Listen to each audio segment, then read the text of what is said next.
So now let's see how we can work around with text formatting options for notes inside of Google Calendar events. So here you can see that there's a test event, and if I were to go around and click this, you can see that I can edit this around.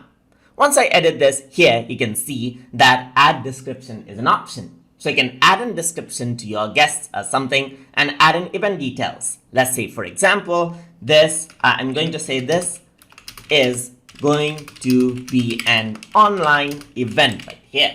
So let's say I want to highlight out the online event. So I can simply select this and I can bold this out right here.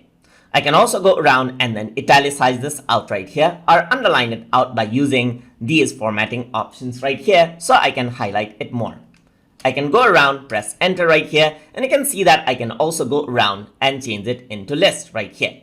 So I'm going to go around and let's say things to keep with you. So I still have the formatting, so I'm just going to select this. I'm going to remove the bold, the underline, and so forth. I'm going to add in a semicolon, and then I'm going to go around over here. So I'm going to say notebook,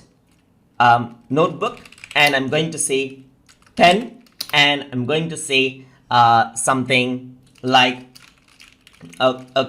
presentation slides right here. Things to keep with you. I can also go around and make this into a list. I can make this into a numbered list, as you can see, or I can make this out into a bulleted list as well. If you want to remove out formatting completely, then you can select out the text and simply click on remove formatting, and everything will be on its default state. And that is how you can work around with text formatting option for notes inside of Google Calendar and give your description the look as you like. So I hope you guys learned something as always.